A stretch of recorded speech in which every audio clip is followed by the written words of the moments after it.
Hi friends, whenever we talk about theory of relativity, E is equal to mc square, who comes to our mind? Exactly, Albert Einstein. Who was Albert Einstein? A great genius, a scientist. There are many interesting aspects in his life. What are those? Let us know about. Many of us have some abnormalities. For someone, it may be a band, but someone, it is a bone. See, actually, Einstein learned talking very late, right? Even in school, also, he was not successful in his schooling because he did not show interest in history and geography. So, whenever teacher asked a question, he used to respond in such a way, why should we learn history first of all? Geography. And all those are recorded ones are there in the books. We need not learn them. If we refer the books, that will be sufficient. Why should we learn dates and all? That is what he used to say. So the teachers felt this boy became headache for us all. If he is there in school, he may spoil in other children also. So they expressed their disappointment towards this student called Einstein. So he was not successful as a student of history and geography, but he became a once history teacher asked Einstein, if you are not interested in history, can you tell me what you are interested in? Then Einstein said immediately, yes, ma'am, I am interested in facts. Then teacher said sarcastically, oh, I think you are going to be genius, a great scientist.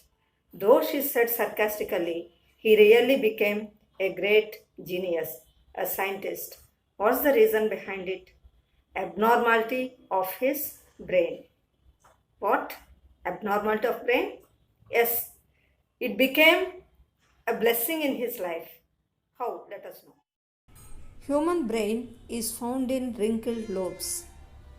Normally, ordinary human brain appears like that, but in case of Einstein's brain, something in upper lobe was missing, due to which the lower lobe had enlarged by 20%.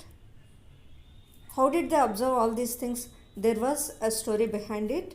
Actually, Einstein did not want his body to be buried at the time of his death. He declared that his body had to be cremated. Not only that, he said that his body should not be cut into pieces. So, nobody was allowed to take his body to do any sort of experiment. Even then, his brain was stolen and it was preserved in a jar by a scientist. And after that, after many days, it was cut into many pieces. And on observing, they came to know these two facts. What were the two facts? A part of upper lobe of Einstein's brain was missing, due to which the lower lobe had enlarged by 20%. Not only that, neurons had 17% more than those of ordinary human brains. Because of that, he had got extraordinary intelligence. Thus, the abnormality of his brain had become blessing in the life of Einstein. Let's come with some more interesting facts. Till then, bye. Thank you.